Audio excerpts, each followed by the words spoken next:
Okay, here we go. We've got a nice question here about interference patterns. We've got double slit. As ever, hit pause, try the question, and when you're ready to see an answer, press play. Okay, hopefully you can hear me over the very loud Year 8 students who are doing a practical right now. My apologies if you cannot hear.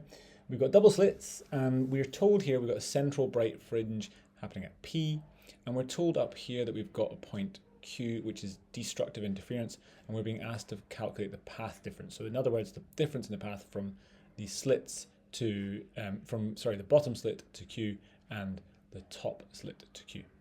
Now we know this is destructive interference, and so what we're expecting is some kind of integer half wavelength, okay? So our equation here for the destructive interference is delta, the path difference is equal to n plus a half times lambda. Okay, so we're looking here, n being an integer, we're looking for halves of wavelength. We're getting rid of d and b because we are not expecting an integer multiple here. We're expecting an integer half, if you like.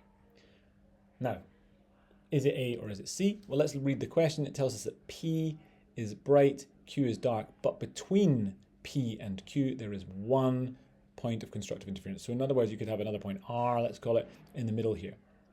Now, this is where we have to be a bit careful. When we're assigning n, we have to look at the preceding maximum. So in this case, if we're bright, we're going to go bright to dark. Dark, that would be the n equal to 0 dark fringe because it's next to the n equals 0 bright fringe. So in this case, we've got n equal to 0. Up here, we're going to have n equal to 1, which means equals to 3 over lambda over 2, which is why the answer here is C. So for this, you really need to get an idea of which maximum we're looking at here.